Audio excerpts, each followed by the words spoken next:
साताऱ्यातून एक अतिशय थरारक आणि काळजाचा ठोका चुकवणारी बातमी समोर येते। सातारा तालुक्यातील मर्डे येथे कृष्णा नदीच्या अथांग पुरात वाहून जाणाऱ्या एका व्यक्तीला पोलीस, होमगार्ड आणि स्थानिक ग्रामस्थांनी स्वतःचा जीव धोक्यात घालून सुखरूप बाहेर काढलाय।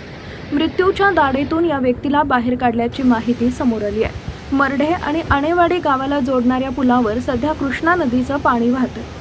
याच पुलालगत असलेल्या स्मशानभूमी परिसरात दारूच्या नशेत असलेले शिवाजी शिंगटे नावाचे गृहस्थ पाय घसरून थेट पाण्याच्या वेगवान प्रवाहात पडले आणि वाहून जाऊ लागले। त्याचवेळी देवदूतासारखे धावून आले तिथं तैनात असलेले पोलीस हवालदार आशिष कुमटेकर, प्रसाद शिंदे, होमगार्ड करण मोरे आणि किरण खवले या जवानांनी स्थानिक सरपंच, उपसरपंच आणि ग्रामस्थांच्या मदतीनं पाण्याच्या प्रवाहात उतरून अथक प्रयत्नानंतर शिंगटे यांना सुखरूप बाहेर काढले। पूर परिस्थिती लक्षात घेऊन यंत्रणा सतर्क आहे। मर्ढे इथं कर्मचाऱ्यांनी आणि ग्रामस्थांनी दाखवलेलं धाडस कौतुकास्पद आहे। नागरिकांनी पुराच्या पाण्यात उतरू नये, नियमांचं पालन करावं असं आवाहन प्रशासनानं केलंय। या घटनेनंतर सातारा तालुका पोलिसांनी पुलाच्या परिसरात तात्काळ बॅरिकेडिंग करून बंदोबस्त वाढवला आहे।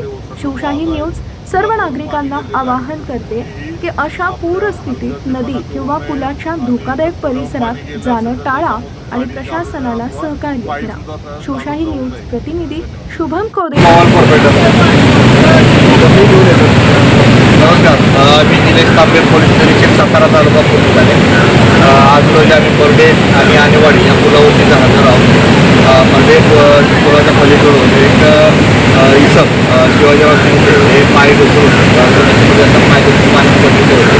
सदर वेळी आपले अंमलदार, होमगार्ड, गावचे सरपंच आणि पोलीस पाटील यांनी ग्रामस्थांच्या मदतीने सदर इसमांना पाण्यातून बाहेर काढलेलं आहे।